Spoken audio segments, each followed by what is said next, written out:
The plaintiff is a widow. Yes, gentlemen, a widow.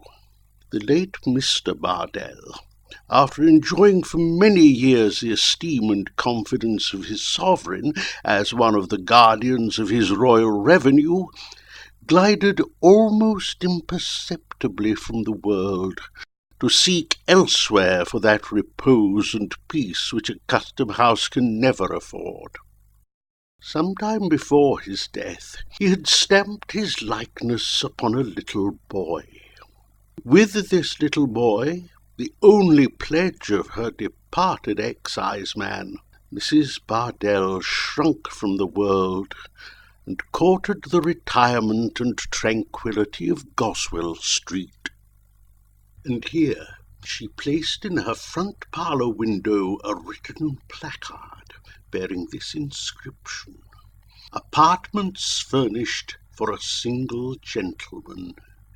Inquire within." Did it remain there long? No. The serpent was on the watch. The train was laid, the mine was preparing, the sapper and miner was at work. Before the bill had been in the parlour window 3 days. 3 days, gentlemen. A being, erect upon 2 legs and bearing all the outward semblance of a man and not of a monster, knocked at the door of Mrs. Bardell's house. He inquired within. He took the lodgings, and on the very next day he entered into possession of them. This man was Pickwick. Pickwick, the defendant. I shall show you, gentlemen, that for 2 years Pickwick continued to reside constantly and without interruption or intermission at Mrs. Bardell's house. I shall show you that Mrs. Bardell, during the whole of that time, waited on him, attended to his comforts, cooked his meals, looked out his linen for the washerwoman when it went abroad, darned, aired, and prepared it for wear when it came home, and, in short, enjoyed his fullest trust and confidence. I shall show you that on many occasions he gave halfpence, and on some occasions even sixpences to her little boy.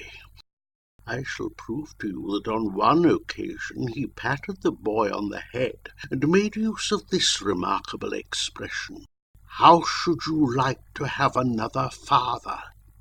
I shall show you also that on one occasion, when he returned from the country, he distinctly and in terms offered her marriage, previously, however, taking special care that there should be no witness to their solemn contract. And now, gentlemen, but one word more. 2 letters have passed between these parties, letters which are admitted to be in the handwriting of the defendant, and which speak volumes indeed. Let me read the first.